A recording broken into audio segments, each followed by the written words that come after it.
The earliest traces of human inhabitation of Australia date back approximately 50,000 years ago.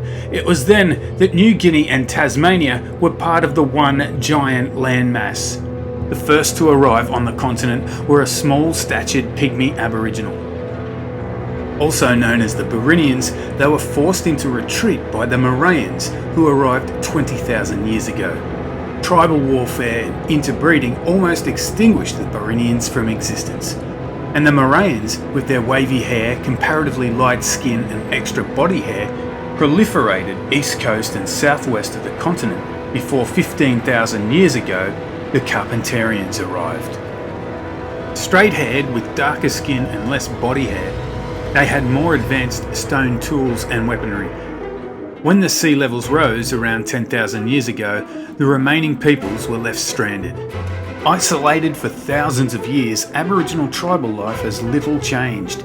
Rich in mythology and superstition, across the 250 plus tribes and their respective languages is the common theme of a creation period with deities such as the rainbow serpent, lightning man, and the bunyip.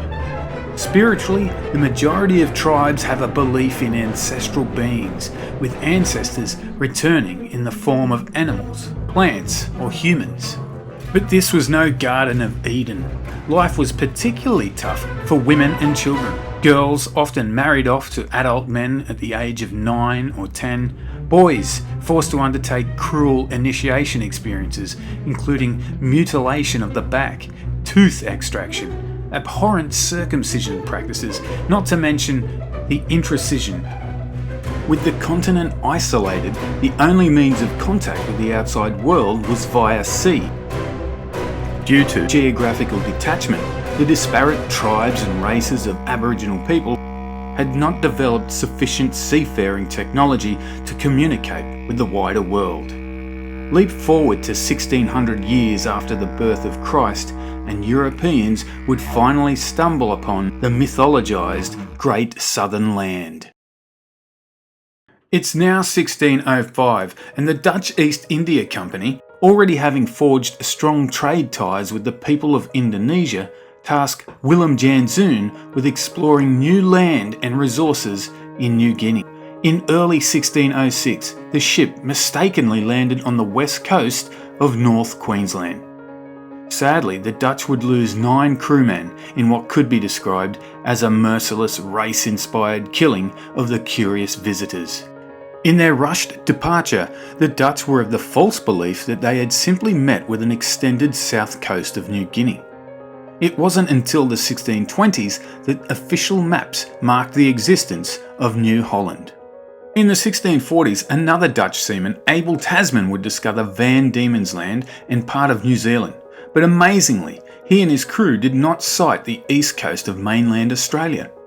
It's around this time that the Dutch East India Company decided to bring a halt to exploration that derived little profit and exhausted resources. The next significant arrival on the shores of what was now being referred to as New Holland was that of the Vergulde Draeck. It was 1656, and the ship was heading for the Dutch East India trading post of Batavia. Well off course, the Vergulde Draeck struck a coral reef on the west coast of Australia. 75 crew made it to the shore. A week or so later, 7 men are sent off in a small boat with a mission to get to Batavia and send for help.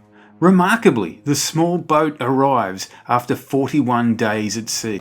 Their words initiating a score of futile rescue attempts riddled with calamity. The search efforts resulting in the loss of 11 more lives, with the original 68 survivors also never seen or heard of again.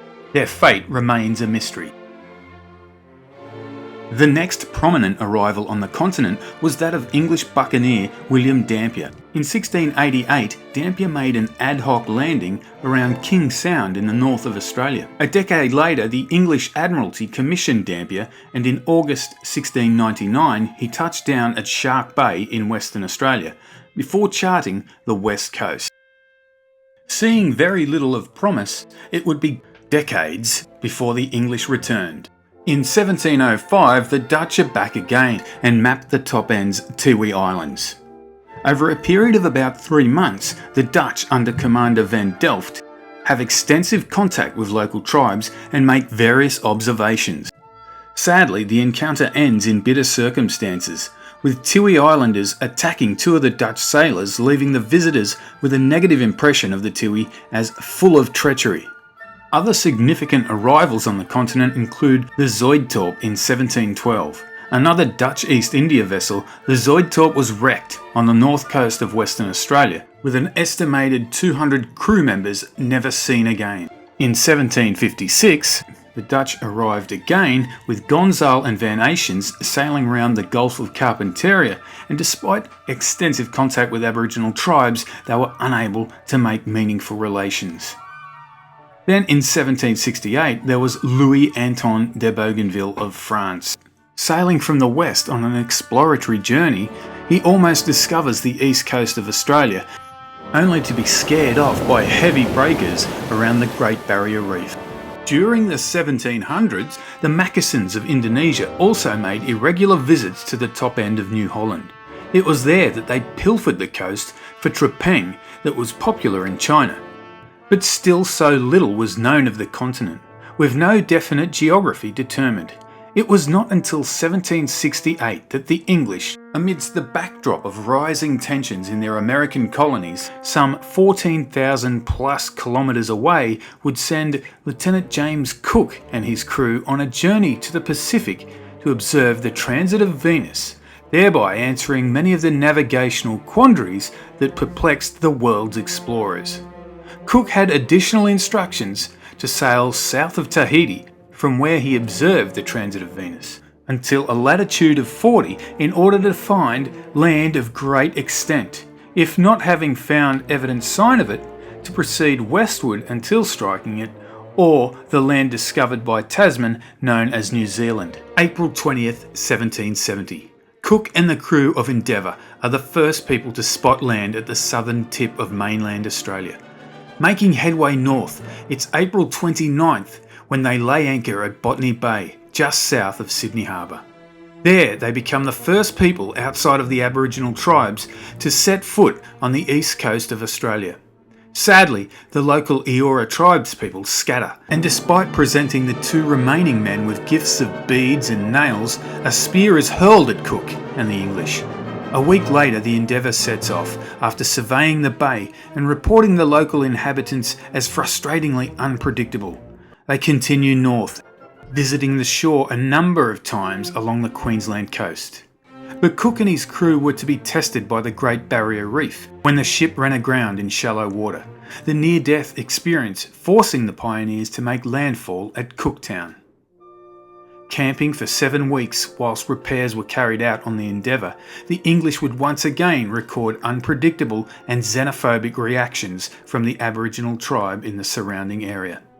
Finally, after departing this location, Cook and the Endeavour crew land at Possession Island on August 22, 1770, laying claim to the east coast of the continent for the British Empire, naming it New South Wales.